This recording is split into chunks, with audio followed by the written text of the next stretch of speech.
ভাৰত ভূটান সীমান্তৰ বগামাটিত অঘটন 14 জন বন্ধুৰ সৈতে পৰ্যটনস্থলী বগামাটিৰ বৰনদীত বুকুত গা ধুবলৈ আহি সন্ধানহীন এজন যুৱক সন্ধানহীন যুৱকজন বাইহাটা চাৰিআলিৰ বৰপলহাৰ অংকুৰ শৰ্মা বুলি জানিব পৰা গৈছে যুৱকজন উত্তৰ গুৱাহাটী মহাবিদ্যালয়ৰ বিএছচিৰ প্ৰথম বৰ্ষত অধ্যয়নৰত আমি মানে বাইহাটাৰ পৰা আহিছিলোঁ এই পিকনিক খাবৰ কাৰণে আহি মানে কি হ'ল আমাৰ খানা চানা হৈছে ইতিমধ্যে তাৰপিছত ল'ৰাকেইজন গা ধুৱা গ'ল আমাৰ 8জনমান গৈছে যোৱাৰ পিছত আমাৰ 6জন আহিল আৰু লগত থকাজন তেওঁ বাছিল মানে কি জাপ মাৰিলে জাপ মাৰাৰ পিছত মানে তেওঁ গুচাই নাপালে আনজন মানে গুচি আহিল তেতিয়াৰ পৰা আহি আৰু এতিয়ালৈকে বিচাৰি পোৱা নাই এতিয়া আৰু 7:30 হ'ল এইটো আপোনাৰ 3টামান এইখিনি সময়ত হ'ব 3টা এটা অংকুৰ শৰ্মা আছিলে বক 20 বছৰ ঘৰ বৰপলহা বাইহাটা চাৰিআলি বিএছ ইপিনে এই ঘটনাৰ পিছতে শোকত ভাগি পৰিছে পৰিয়ালৰ লগতে অঞ্চলবাসী কামৰূপ জিলাৰ বৰপলহাৰ পিতৃ সঞ্জয় শৰ্মা আৰু মাতৃ বৰ্ণালী নাথ শৰ্মাৰ পুত্ৰ অংকুৰ শৰ্মা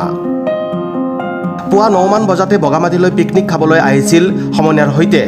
ইপিনে যুৱকজনৰ সন্ধানত সোৱাগপুৰ আৰক্ষী আৰু SDRF বাহিনীয়ে নিশালৈ বৰনদীত অব্যাহত ৰাখিছে উদ্ধাৰ অভিযান পানী নামি আছো একেলগে খালটি কৰি ঘৰ গুচি গৈছে ঘৰ ঘৰে পানী লৈ যায় মানে বুকটো মাৰি আৰু উলিব নোৱাৰিলে সি মানে বুকটো যি মাৰিলে আৰু তাত দেখাই নাপায় সেইবাবে এতিয়ালৈ বিচাৰি হ'ব ক'ৰ পৰা আহিছিল সেইটো বাইহাটা চাৰিআলি বৰপলহা কেইজন আহিছিলে আমি 14 জন কি নাম তাৰ অংকুৰ শৰ্মা ঘৰ বৰপলহাতে হয় কেতিয়া আহিছিলে এইটো আমি আহিছোঁ পুৱাই মোটামুটি 10টা বজাত আহিছোঁ 2টা-3টাত হৈছে আৰু 2টা বজাৰ পৰা 3টা বজাৰ ভিতৰত আৰু এইখিনি টাইমতে হৈছে পানীত গা ধুই থাকোঁতে নোহাইছে গা ধুই থকা টাইমটো আৰু মানে আমাৰ 2টা বজাৰ পৰা 3টা বজাৰ এইখিনি টাইমতে হৈছে বাতৰি সংগ্ৰহ কৰা পৰলৈ যুৱকজনৰ কোনো সন্ধান পোৱা হোৱা নাই আজি পুনৰ উদ্ধাৰ অভিযানত নামিব সোৱাগপুৰ আৰক্ষী আৰু SDRF বাহিনী মানে পিকনিক খাব আহিছিল আহোঁতে এতিয়া গা ধুব আহি পেলাই পোৱা নাই আৰু আমি বিচাৰি সেইকাৰণে 16জন আহিছে ক'ৰ পৰা আহিছিলে বৰপলহা বাইহাটা চাৰিআলি হয় কেইটামান বজাত আহিছিলে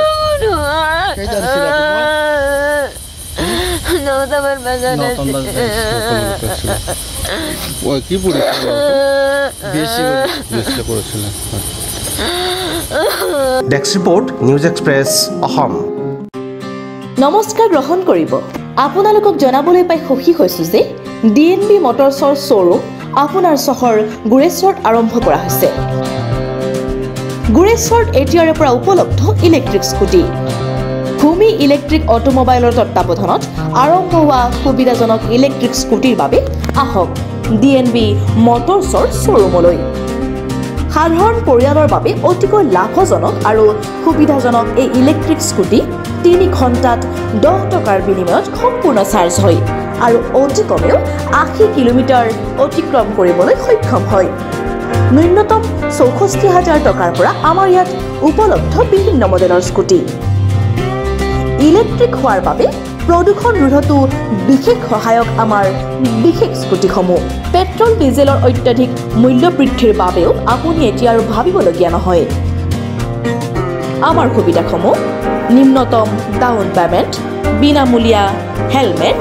ফাইনেন্সৰ সুবিধা আৰু ন্যূনতম সুতৰ হাৰ আমাৰ ঠিকনা DNB motors Gureshwar bus stand UCO বেংকৰ সমীপত গুৰেশ্বৰ বগামাটি ৰোড অধিক জানিবলৈ আজি যোগাযোগ কৰক আমাৰ ফোন নম্বৰ 7002492305 আৰু 8453080079